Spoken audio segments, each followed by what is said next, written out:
program nasional yang memang harus kita laksanakan secara masif, dan Kementerian Keuangan ini telah dimasukkan di dalam program kerja Kementerian Keuangan untuk 2020-2024, sehingga diminta kepada seluruh kepala perwakilan untuk menyampaikan atau mensosialisasikan atau menginternalisasi kepada jajaran Kementerian Keuangan di daerah. Dan harapan saya tentu nanti para Bapak Ibu sekalian, para Kabu, diminta untuk menginternalisasi ke unit masing-masing, juga BDK Cimahi, agar pesan moral yang disampaikan dalam instruksi Presiden ini bisa nyampe ke bawah dan bisa kita laksanakan. Bapak Ibu sekalian, kita ilustrasikan bahwa situasi Indonesia ya sebelumnya katakanlah kita punya pengalaman sejarah bahwa kita dijajah oleh Belanda dengan temu waktu yang luar biasa, 350 tahun, kemudian Jepang masuk juga, kita dijajah lagi kurang lebih 3,5 tahun, dan proses kemerdekaan itu sendiri sampai dengan ke Orde Lama, Orde Baru, dan beberapa pergantian pimpinan itu mungkin dianggap bahwa mental kita ini kurang baik, atau mungkin tidak menggambarkan suatu mental yang menjadi masyarakat yang akan menghadapi negara-negara maju atau menjadi negara maju. Sehingga pada kesempatan Presiden pertama, artinya Pak Jokowi sebagai pemerintahan yang pertama, beliau mencanangkan Gerakan Nasional Revolusi Mental dengan dikeluarkannya Instruksi Presiden nomor 12 tahun 2016, ya. Jadi dasar hukumnya adalah Instruksi Presiden nomor 12 tahun 2016 tentang Gerakan Nasional Revolusi Mental, yang intinya adalah gerakan ini adalah gerakan untuk merubah cara kita melihat, cara kita berpikir, cara kita berperilaku, cara kita bersikap, cara kita hidup dalam dunia kita ini di Indonesia, dengan mengacu kepada nilai-nilai yang telah ditetapkan. Apa itu nilainya? Nilai integritas, etos kerja, gotong royong. Tentu tiga nilai ini sebenarnya nilai yang sangat familiar dan biasa di kita. Dengan nilai ini berdasarkan Pancasila, kita harapkan nanti cita-cita kita di 2045 untuk menjadi the big four, maybe menjadi 5 besar, negara yang maju, modern, kita bisa capai, ya. Jadi kira-kira latar belakangnya itu, ya. Kita banyak dijajah, kemudian dari situasi itu kita agak dinamikanya karena kontraksi, karena pergerakan masyarakat sendiri yang tidak satu bahasa dalam menyikapi bangsa ini, maka perlu dibuat Gerakan Nasional Revolusi Mental. Kalau kita lihat revolusi sebenarnya agak radikal perubahannya. Kalau bicara revolusi berarti kita ingin, atau pimpinan kita ini ingin, bahwa kita semua bangsa Indonesia berubah secara radikal, secara cepat, tanpa mempertimbangkan hal-hal yang mungkin budaya dan kepribadian. Kita diminta berubah cara pandang kita, cara hidup kita dengan landasan Pancasila. Tentu kita ingin maju. Nah, gerakan ini ada 5 gerakan, yaitu Gerakan Indonesia Melayani, Gerakan Indonesia Bersih, Gerakan Indonesia Tertib, Gerakan Indonesia Mandiri, dan Gerakan Indonesia Bersatu. 5 gerakan ini, Pak Joko. Selamat pagi Pak Joko, terima kasih atas kehadirannya. Barangkali Bapak mau berkenalan atau menyampaikan perkenalan, saya bisa hold sebentar kegiatan saya. Ulangi, jadi dari Gerakan Nasional Revolusi Mental ini ada 5 gerakan yang kita lakukan, yaitu gerakan Indonesia Melayani, bersih, tertib, mandiri, dan bersatu. Dan 5 gerakan ini dilaksanakan oleh penanggung jawabnya masing-masing di bawahnya. Ada Kementerian Reformasi Birokrasi atau Menpan, kemudian yang untuk gerakan Indonesia Bersih adalah Kemenko Marves, ya, dan gerakan tertib adalah Menko Polhukam, dan gerakan Indonesia Mandiri ada di Kemenko Equin. Nah, ini tentu langsungnya inline ke bawah kita di Kementerian Keuangan, dan gerakan Indonesia Bersih oleh Mendagri. Tujuannya kita ingin siapa yang melaksanakan? Semua penyelenggara negara, dunia usaha, dunia pendidikan, masyarakat, dan media. Jadi tidak terkecuali. Kalau udah menyebutkan yang elemen yang sebelah kanan ini tentu manifestasi seluruh rakyat Indonesia, baik itu yang mengelola negara ini maupun yang mengisi di dalam negara ini. Kemudian ada ada 3 bentuk gugus tugas yang dibentuk, yaitu gugus tugas nasional, gugus tugas kementerian lembaga, tentu kita ada di sini yang di tengah, dan gugus tugas Pemprov, kabupaten maupun kota. Ya, jadi 5 gerakan ini nanti dilaksanakan oleh 3 gugus tugas ini, dan secara masing-masing akan dikontrol maupun diasistensi oleh 5 kementerian tersebut. Next. Bapak Ibu sekalian, kalau kita lihat sebenarnya di dalam tubuh Kementerian Keuangan, atau apakah gerakan revolusi mental ini sejalan dengan kegiatan di kita, boleh kita lihat bahwa sama sebenarnya, melakukan perubahan cara berpikir, cara kerja, cara hidup, dengan didasari oleh integritas. Nah, integritas ini tentu sudah ada di nilai-nilai Kementerian Keuangan kita yang telah kita laksanakan sejak tahun 2012, yang berdasarkan peraturan Menteri Keuangan kita punya 5 nilai-nilai. Nah, 3 nilai yang didasari oleh Pancasila ini ada di kita, sehingga sebenarnya ini sudah blended atau embedded, ya, masuk di dalam roh dari integritas kita. Karakter integritas, etos kerja, gotong royong ini sebenarnya sudah kita laksanakan sejak tahun 2012. Artinya sebelum instruksi ini dilaksanakan, Kementerian Keuangan ini sudah melaksanakan kegiatan yang menurut kita, cara pandang, cara kerja kita, cara kita melayani, cara kita mengawasi, sudah didasari dengan 3 landasan tersebut. Tujuan nasionalnya tentu kita ingin Indonesia berdaulat, berdiri, dan berkepribadian. Ya, biasanya memang kalau mental itu dalam rangka mencetak perilaku dan karakter serta pribadi suatu bangsa. Nah, ini karakternya kita ingin menjadi yang berdaulat, berdiri dengan seluruh sumber daya yang kita miliki di Indonesia, apalagi kita didukung oleh demografi yang cukup besar, sehingga kemungkinan atau potensi untuk kita melakukan tujuan kita di 2045 itu akan insya Allah bisa kita capai. Next. Ini adalah implementasinya, Bapak Ibu sekalian, bisa kita lihat dari program-program GNRM ini di Kementerian Keuangan. Sebenarnya kita sudah laksanakan seperti yang saya bilang tadi, bahwa secara nilai-nilai tahun 2012 kita udah punya. Kemudian dalam perjalanan reformasi yang sudah kita lakukan mulai dari tahun 2002, 2007, 2010, 2014, 2016, Kementerian Keuangan sudah melakukan reformasi birokrasi dan transformasi kelembagaan. Nah, ini adalah bentuk-bentuk nyata yang bisa kita lihat.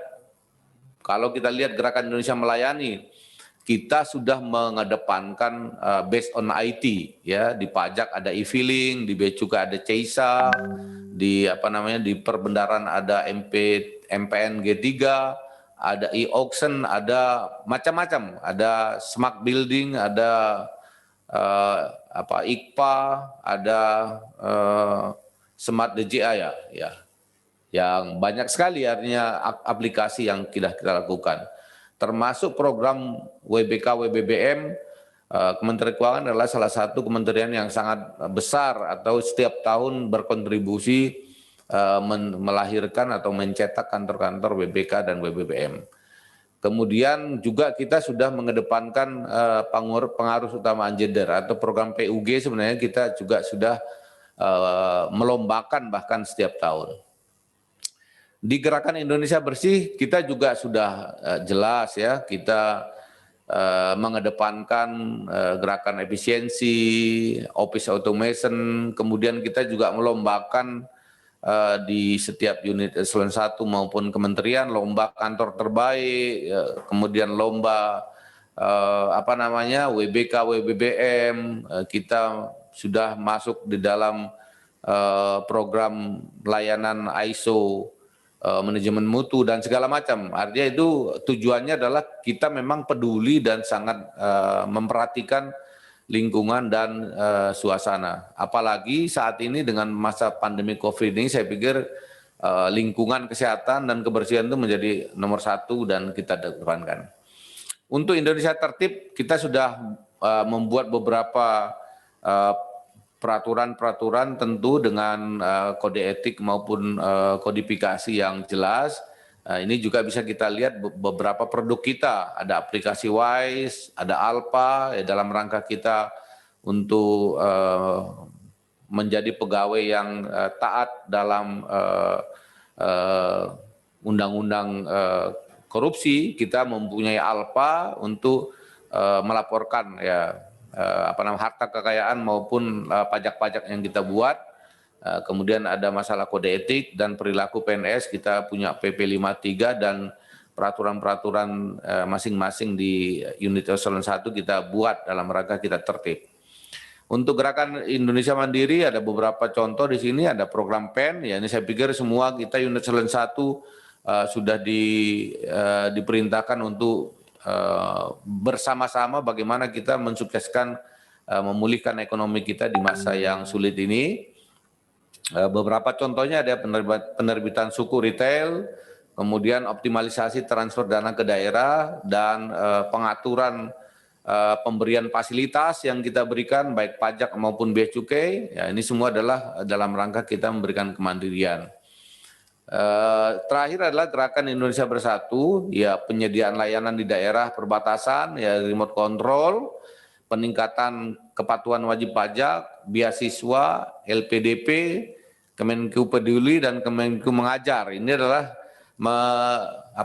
manifestasi atau implementasi bahwa Kementerian Keuangan itu sebenarnya sangat dekat dengan rakyat, dekat dengan masyarakat, dan kita membuat program-program di Kementerian Keuangan yang kita berbaur, berkoordinasi, menjadi satu dengan masyarakat. Ya, kita bisa melihat beberapa peristiwa musibah yang kita alami di beberapa tahun kemarin, baik itu dimulai dari musibah tsunami di Aceh, kita bersatu menangani masalah di sana.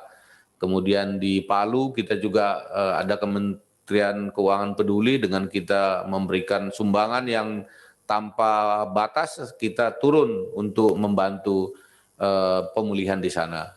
Termasuk kegiatan kita di Hari Guang adalah Kemenku Mengajar. Kita coba mengajar ke daerah-daerah terpencil, kita memilih sekolah-sekolah yang agak statusnya lebih rendah, sehingga kita ingin menyampaikan pesan kepada siswa, anak-anak kita, bahwa Kementerian Keuangan memang ingin membawa bangsa ini ke arah yang makin maju.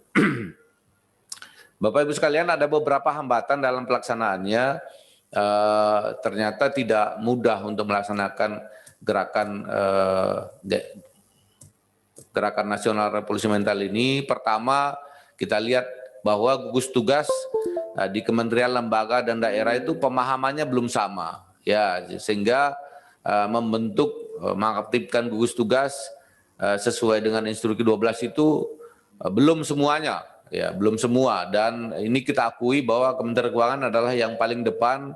Ini ditandai dengan kita 2019 mendapatkan award dari Kementerian Kemenko Pembangunan Manusia, ya, sebagai unit yang bertanggung jawab dalam pelaksanaan instruksi ini, Kementerian Keuangan sudah mendapat award di 2019. Karena paling konsisten melakukan sejak dilahirkan tahun 2016.